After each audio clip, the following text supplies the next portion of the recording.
Galero umudirector w'isemi ase account ya Kisii umuske Philip Chirchir niganya kabo gutalira eskuru ya St Mary's Mosocho yegotoka se ward ya Bugusero ebunge ya Kitutu cha South account ya Kisii mnenchiremo yo Korotota Obwagachi Bwebirasi via grade 9 okwana chinga kecho nigo muske Chirchir aberga otemna nigo Obwagachi ubu bwabirwa kogendera ase chinsemo na niga serikali wetera se wizara isemi egenda tukuyaligania anamono aborkigwa bali bonsi bawuchigoso ase grade ya kyanda kwani kengo chibali konyora ebirasi bagosomera mna tokumanyigwa n'umurikito Kamilas Ongeta.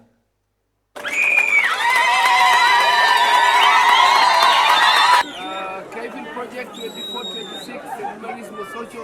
This grade 9 classroom was officially commissioned by Mr. Philip Chirchir, who is me, CD County 7 January 2025. Ritukoria rero mo director w'ekisemi meye county ya Kisii bwana Philip Chirchir niga akora itaro ike skuru ya St Mary's Mosocho yegotoke meye ward ya Bwegusero na gosioria ebirasi bibere bya grade 9 ime ye skuru eyo. My name is Philip Chirchir.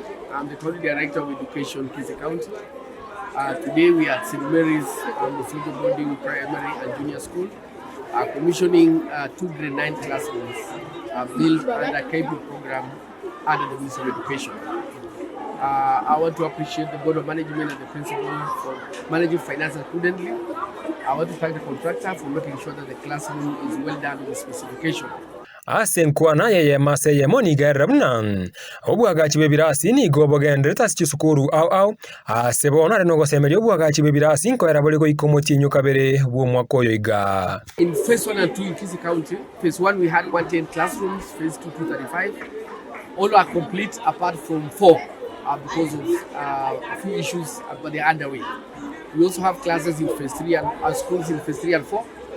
We're doing procurement and groundbreaking. We hope by early February they'll be complete. CDF is also doing other classrooms for grade 9.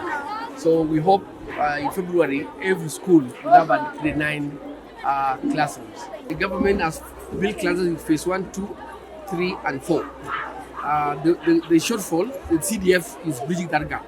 So when they finish the classes, every school will have a grade 9 classroom. Abaiboli ni gobono baborigwe ko babatorerwa sebona ine kebuna eserikali yone sekte y'ikisemi ni gebwate emerobiriro ko ine kyabara kugabonsi konyora bare kisemi boikeranu. There is no cause for alarm. Government is in charge, so grade 9 transition is 100% successful. Already all the grade 9 students are in schools. You have seen here, so they already we have been going around the schools and all the students have reported already. Yeah, so we are saying as they come in, of course we give them priority because they have an exam at the end of the year. They have an exam called Kenya Junior School Education Assessment at the end of the year. So they have to settle down as quick as possible. We have provided textbooks, so they should settle down so that they are ready for that exam at the end of the year. Koripoti ya Kisii TV kutoka se ward ya Bwegusero yegotoke meye bunge ya Kitutu cha South, Kamilas Ongeta.